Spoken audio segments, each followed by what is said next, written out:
Durante a quaresma, a minha avó tinha um costume estranho. Ela tampava com um pano branco todas as imagens de anjos e santos que ela mantinha em casa. Eu sempre costumava passar as férias, quando eu era pequeno, na casa da minha avó, no interior da cidade.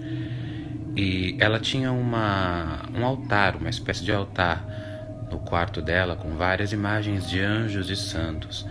Ela sempre foi muito católica, fervorosa, e ela mantinha imagens de Jesus, de anjos, tinha um que eu acho que era São Vicente, que tinha várias flechas espetadas no corpo, São Silvestre, alguma coisa assim.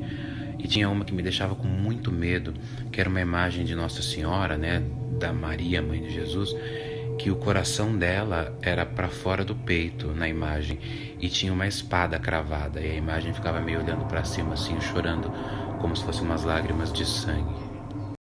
E essa era uma das imagens que eu mais tinha medo, assim. Eu evitava até ficar no quarto da minha avó, passar por ali ou dormir por ali, que eu tinha a impressão que as imagens estavam me olhando.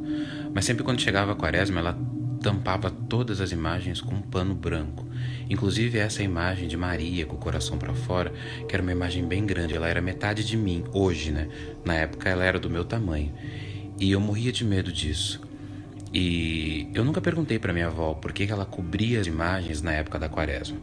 Para quem não sabe, a quaresma são os 40 dias na Igreja Católica, acho que nas outras religiões também, mas principalmente na Católica, em que os 40 dias antes da Páscoa, que antecedem a Páscoa, que diz na Bíblia que foi os 40 dias que Jesus foi tentado pelo próprio demônio lá no deserto.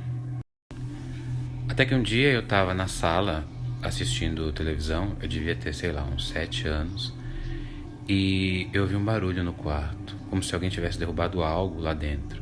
A minha avó estava na cozinha, o meu avô já tinha morrido.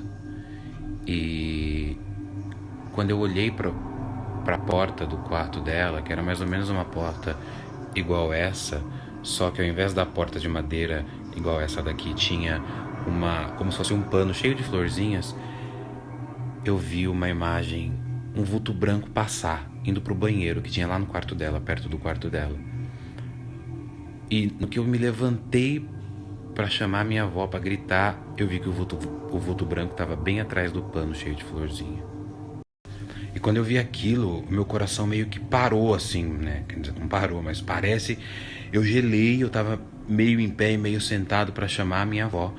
E aí, sem que eu fizesse nada, sem que eu falasse nada, eu ouvi a voz da minha avó na cozinha, falando as palavras que eu me lembro bem, assim. Ela dizia: "Retira-te, Satanás, bebe tu mesmo do teu veneno, bebe tu mesmo do teu veneno, bebe tu mesmo do teu veneno."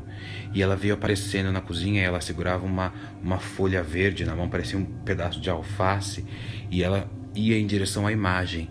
E por mais incrível que pareça, eu tinha a impressão de que aquela imagem ia se afastando conforme a minha avó ia chegando mais perto dela, falando: "Retira-te, Satanás", e com a plantinha na mão. E tudo que eu fiz foi fechar meu olho, não conseguia rezar, não conseguia pensar em nada, na verdade, porque eu tava com muito medo, porque eu e ela tínhamos visto aquela imagem, aquele vulto, aquela coisa branca.